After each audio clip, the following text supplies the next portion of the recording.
মানুষের রূপ বোঝা বড়ই দায়। এই গল্পটি একটি আপুর পাঠানো। এটা নাকি ওনার আন্টির সাথে ঘটেছিল। আমি ওনার মতো বলার চেষ্টা করছি। আমার মা বৃষ্টির দিনে পড়ে গিয়ে পা ভেঙে যায়, তাই ডক্টর বলেছিল রেস্টে থাকতে। আমরা ভাবলাম নানু বাড়িতে গিয়ে থাকলে ভালো হবে। আমার নানু বাড়ি গ্রামে। গিয়ে দেখলাম আমার আন্টি আমাদের যাওয়ার 2 দিন আগে এসেছে তার শ্বশুর বাড়ি থেকে ঝগড়া করে। ব্যাপারটা শুনে খারাপ লেগেছিল, কিন্তু মনে মনে অনেক খুশি হয়েছিলাম, কারণ অনেক মজা করব সবার সাথে। রাতটা ভালো ভালোই কাটে আড্ডা দিয়ে। পরের দিন রাতে 3টা কিংবা 2টা বাজবে, আমার ঘুম ভেঙে যায় ওয়াশরুমে যাব বলে। আমি, আমার বোন, আম্মু, নানিমা আর আন্টি ছিলাম একটা রুমে। আম্মু অসুস্থ, তাই আম্মুকে ডাকা যাবে না, আর নানিমা সারাদিন কাজ করে ঘুমিয়েছে, তাই ওনাকেও ডাকা যাবে না। তাই আমার বোনকে বললাম চল আমরা দুজনে যাই। উঠে দেখি আন্টি রুমে নাই। ভাবলাম ওয়াশরুমে হয়তো। গ্রামের ওয়াশরুম, রান্নাঘর সব ঘর থেকে দূরে দূরে থাকে, তাই একটু ভয় হচ্ছিল। ওখানে গিয়ে দেখি লাইট অফ করা ওয়াশরুমের। আমি ভাবলাম হয়তো রান্নাঘরে হবে। আমি ফ্রেশ হয়ে রান্নাঘরে গিয়ে দেখি আন্টি কোথাও নাই। ব্যাপারটা আমি আমার নানিমাকে বলি। নানি তাড়াতাড়ি মামা নানুকে ডেকে বলে আন্টিকে কোথাও পাওয়া যাচ্ছে না। বাসার সামনে পিছে সব জায়গায় খোঁজ করতে লাগলো। নানুর বাসা থেকে একটু দূরে একটা বাঁশ ঝাড় ছিল, আন্টিকে ওখানে পাওয়া যায়।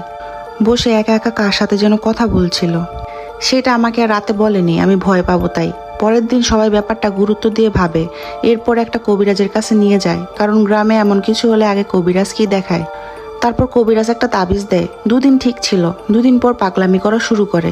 2 মিনিট পর পর নাকি ক্ষুধা লাগে, খেতে গেলে নাকি গলা দিয়ে খাবার নামে না। তখন সবাই রেগে বলে আর কিছু খাওয়ার নিবি না, কিছুই তো খাচ্ছিস না। তখন আন্টি রাগ করে ছাদে গিয়ে বসে থাকে। আন্টিকে গিয়ে সবাই ধরে নিয়ে আসে। আন্টির চোখ অনেক লাল ছিল। আমরা একটু ঘাবড়ে যাই আন্টির এমন অবস্থা দেখে। কেমন জানি নেগেটিভ একটা এনার্জি শুরু হয়।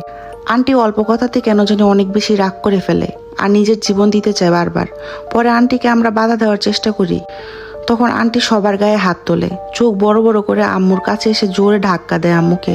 পা ভাঙা, তাই আম্মু সামলাতে না পেরে পড়ে যায়, মাথায় প্রচণ্ড আঘাত পায়। নানির ঘাড় ধরে আলমারির সাথে বাড়ি মারে, ঘরের সব জিনিস ভাঙা শুরু করে। তাই দেখে আমরা ভয়ে বাসায় চলে আসি। এরপর বড় একটা কবিরাজের কাছে নিয়ে যায় নাকি ওনাকে। উনি বলে খারাপ জাদু করা হয়েছে যাতে আন্টি আস্তে আস্তে পাগল হয়ে যান। ওনার শাশুড়ি এই কাজ করেছিল। কবিরাজ বলেছে আন্টির এই জাদু কাটা যাবে না, অনেক শক্ত করে করা হয়েছে। আন্টি এখনো ওইভাবেই আছেন। এখন মাত্রা অনেকটা বেড়েছে। কিছু হলে পাশের রেল লাইনে সেখানে চলে যায় জীবন নেওয়ার জন্য। তাই মামারা বাধ্য হয়ে ঘুমের ইঞ্জেকশন দিয়ে বেঁধে রাখেন। যদি সংসার না করানোর ইচ্ছে থাকতো তাহলে আলাদা করে দিত, এমনটা না করলেও পারতো।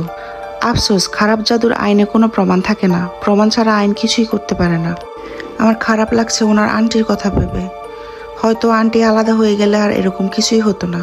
আন্টি এখন সুস্থ থাকতো, সুস্থ স্বাভাবিক জীবনযাপন করতো আমাদের সবার মতো।